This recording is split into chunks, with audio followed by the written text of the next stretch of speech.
دوستو میرے چینل کو سبسکرائب کریں اور بیل آئیکن کو دبانا مت بھولیے گا۔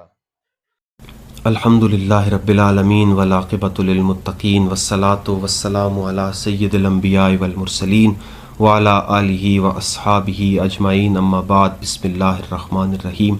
حضرت عبداللہ ابن مسعود روایت کرتے ہیں کہ رسول اللہ صلی اللہ علیہ وآلہ وسلم نے ارشاد فرمایا، جب رمضان کی پہلی رات آتی ہے تو جنت کے تمام دروازے کھول دیے جاتے ہیں اور جنت کا کوئی دروازہ پورا مہینہ بند نہیں کیا جاتا، اور جہنم کے تمام دروازے بند کر دیے جاتے ہیں اور پورا مہینہ جہنم کا کوئی دروازہ کھولا نہیں جاتا، اور تمام شیاطین قید کر دیے جاتے ہیں، اور اللہ رب العزت کی طرف سے ہر رات ایک اعلان ہوتا ہے جو فجر تک جاری رہتا ہے۔ اعلان کیا ہوتا ہے؟ رب ذوالجلال کی طرف سے منادی کرنے والا ندا دیتا ہے کہ ہے کوئی مغفرت طلب کرنے والا کہ اس کی بخشش کر دی جائے، ہے کوئی توبہ کرنے والا کہ اس کی توبہ کو قبول کر لیا جائے، ہے کوئی سوال کرنے والا کہ اس کا سوال پورا کر دیا جائے، اس کی جھولی کو بھر دیا جائے۔ یہ اعلان رمضان کی ہر رات میں صبح و فجر ہونے تک جاری رہتا ہے۔ تو گویا یہ مہینہ برکتوں کا مہینہ ہے، اللہ رب العزت کو راضی کرنے کا مہینہ ہے۔ حضرت انس بن مالک رضی اللہ تعالی عنہ روایت کرتے ہیں کہ رسول اللہ صلی اللہ علیہ وسلم نے ارشاد فرمایا، وہ کیا چیز ہے جس کا تم استقبال کرنے والے ہو اور وہ تمہارا استقبال کرنے والی ہے؟ یہ بات حضور نے 3 مرتبہ ارشاد فرمائی۔ تو حضرت عمر بن خطاب رضی اللہ تعالی عنہ نے عرض کیا، یا رسول اللہ صلی اللہ علیہ وآلہ وسلم، کیا کوئی وحی آئی ہے، یعنی کیا کوئی نیا حکم آیا ہے؟ تو حضور علیہ الصلاۃ والسلام نے ارشاد فرمایا، نہیں۔ پھر انہوں نے عرض کی، یا رسول اللہ صلی اللہ علیہ وسلم، کیا کوئی دشمن ظاہر ہو گیا ہے؟ تو حضور علیہ الصلاۃ والسلام نے فرمایا، نہیں۔ تو انہوں نے عرض کی، فماذا، کہ یا رسول اللہ صلی اللہ علیہ وسلم پھر آپ ہی ارشاد فرما دیجئے کہ وہ کیا چیز ہے۔ تو رسول اللہ صلی اللہ علیہ وآلہ وسلم نے ارشاد فرمایا، ان اللہ یغفر فی اول لیلۃ من رمضان لکل اہل ہذہ القبلۃ فاشار الیہ۔ تو رسول اللہ صلی اللہ علیہ وسلم نے قبلے کی طرف اشارہ فرمایا اور فرمایا کہ اللہ رب العزت رمضان کی پہلی رات کو اس قبلے کے تمام ماننے والوں کی بخشش فرما دیتا ہے۔ تو یہ تو ایسا مہینہ ہے کہ جس کا آغاز ہی اللہ رب العزت کی طرف سے رحمت کے ساتھ، مغفرت کے ساتھ، بخشش کے ساتھ، انعامات کے ساتھ کیا جا رہا ہے۔ اور رسول اللہ صلی اللہ علیہ وسلم نے یہ بھی ارشاد فرمایا کہ بندہ جو نیکی بھی کرتا ہے تو اس نیکی کا ثواب اسے 10 گنا سے لے کر 700 گنا تک دیا جاتا ہے، مگر روزہ، کہ اللہ رب العزت ارشاد فرماتا ہے کہ روزہ میرے لیے ہے اور اس کا اجر بھی میں خود دوں گا۔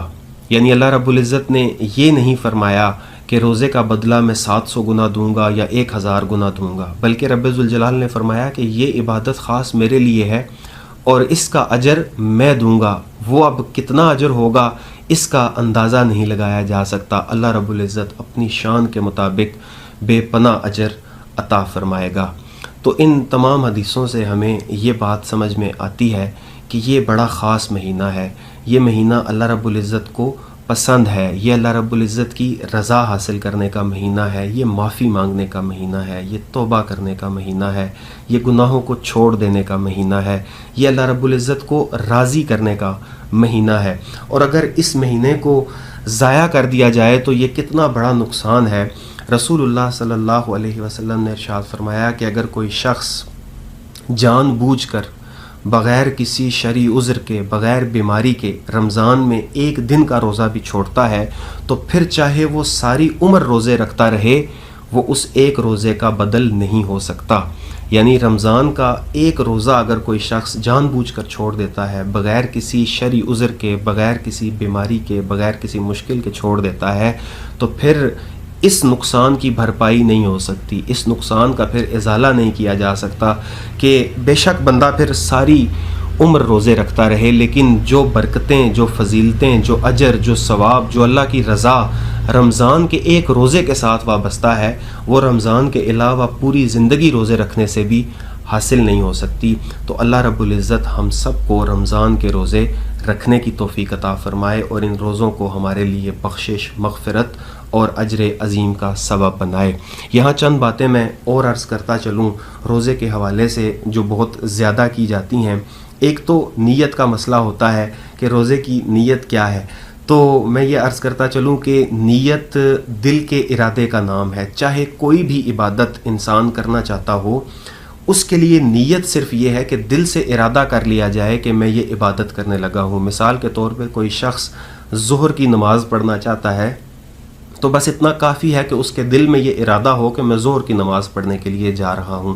وہ مروجہ جو الفاظ ہیں جو دہرائے جاتے ہیں زبان کے ساتھ، وہ کہنا ضروری نہیں ہے۔ اسی طرح روزہ ہے، جو شخص صبح اٹھ کے سحری کے وقت کھانا کھاتا ہے وہ یقیناً اس نیت سے کھا رہا ہوتا ہے کہ میں نے آج روزہ رکھنا ہے، تو دل کا ارادہ نیت ہوتا ہے، زبان کے ساتھ کچھ کہنا ضروری نہیں ہوتا۔ اور سحری کے بارے میں حضور علیہ الصلوۃ والسلام نے ارشاد فرمایا کہ سحری کھایا کرو، بلا شبہ سحری برکت ہے۔ تو سحری کرنی چاہیے، سحری کے وقت کھانا کھانا چاہیے۔ ایک اور حدیث میں حضور علیہ الصلوۃ والسلام نے ارشاد فرمایا کہ تمہارے اور اہل کتاب کے روزوں کے درمیان فرق کرنے والی چیز سحری ہے۔ تو گویا مسلمانوں کو یہ انعام اور تحفے کے طور پر عطا کی گئی، تو ہمیں سحری کا اہتمام بھی کرنا چاہیے اور اچھی نیت کے ساتھ اللہ رب العزت کو راضی کرنے کے لیے روزوں کا بھرپور اہتمام کرنا چاہیے۔ روزہ کس پر فرض ہے؟ ہر عاقل بالغ مسلمان مرد عورت پر فرض ہے۔ اس میں کچھ لوگوں کو رخصت ہے۔ مثال کے طور پہ اگر کوئی شخص مسافر ہے تو وہ سفر کے دوران روزہ نہ رکھے، اس بات کی اجازت ہے، لیکن بعد میں اس نے روزہ پورا کرنا ہے، بعد میں اس نے روزہ رکھنا ہے، اس روزے کی قضا دینی ہے۔ اسی طرح اگر کوئی شخص بہت زیادہ بیمار ہے اور وہ روزہ رکھتا ہے تو اس کی بیماری بڑھ جانے کا اندیشہ ہے، یا بدن میں اتنی کمزوری ہو گئی ہے بیماری کی وجہ سے کہ اب اگر وہ روزہ رکھے گا تو بیماری بڑھ جائے گی یا جان کو خطرہ لاحق ہو جائے گا، تو ایسے شخص کو بھی اجازت ہے کہ وہ روزے کو بعد میں قضا کر لے۔ اسی طرح حاملہ عورتیں ہیں یا دودھ پلانے والی عورتیں ہیں یا حیض و نفاس والی عورتیں ہیں، تو جب وہ ان آزار سے آزاد ہو جائیں گی، جب وہ ان مشکلات سے آزاد ہو جائیں گی تو بعد میں وہ ان روزوں کو قضا کر لیں گی۔ لیکن اگر کوئی شخص جان بوجھ کر بغیر کسی شرعی عذر کے، بغیر بیماری کے رمضان کا روزہ چھوڑ دیتا ہے تو ایک روزے کے بدلے، ایک تو اسے یہ قضا بھی کرنا پڑے گا اور ایک روزے کے بدلے 2 مہینے لگاتار روزے رکھنا ہوں گے کفارے کے لیے۔ تو اگر وہ 2 مہینے کے روزے رکھتے ہوئے کسی ایک دن بھی روزہ مس ہو جاتا ہے، روزہ نہیں رکھ پاتا، تو پھر نئے سرے سے پہلے روزے سے آغاز کرنا ہوگا اور 60 پورے کرنے ہوں گے۔ پھر اگر کسی شخص میں اتنی طاقت نہ ہو کہ وہ 60 دن کے مسلسل روزے رکھ سکے تو پھر اس نے 60 مسکینوں کو کھانا کھلانا ہے 2 وقت کا، یا کسی ایک مسکین کو 60 دن مسلسل 2 وقت کا کھانا کھلانا ہے۔ اور اس کی ایک صورت یہ بھی ہو سکتی ہے کہ کسی مسکین کو 60 فطروں کے مطابق رقم دے دے، یعنی ایک فطرانہ کی جو رقم بنتی ہے، جو مالیت بنتی ہے، اسے 60 سے ملٹیپلائی کر لیا جائے تو وہ 60 فدیے یا 60 فطرانے ہو جائیں گے جو ایک روزے کا کفارہ ہوں گے۔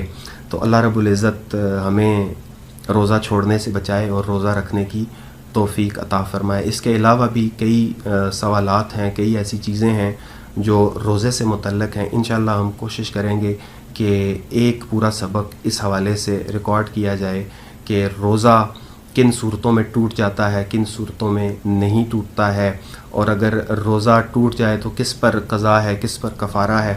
اس حوالے سے انشاءاللہ ہم کوشش کریں گے کہ ایک سبق الگ سے ریکارڈ کر لیا جائے۔ اللہ رب العزت مجھے اور آپ کو رمضان کے روزے رکھنے کی توفیق عطا فرمائے۔ وما علینا الا البلاغ۔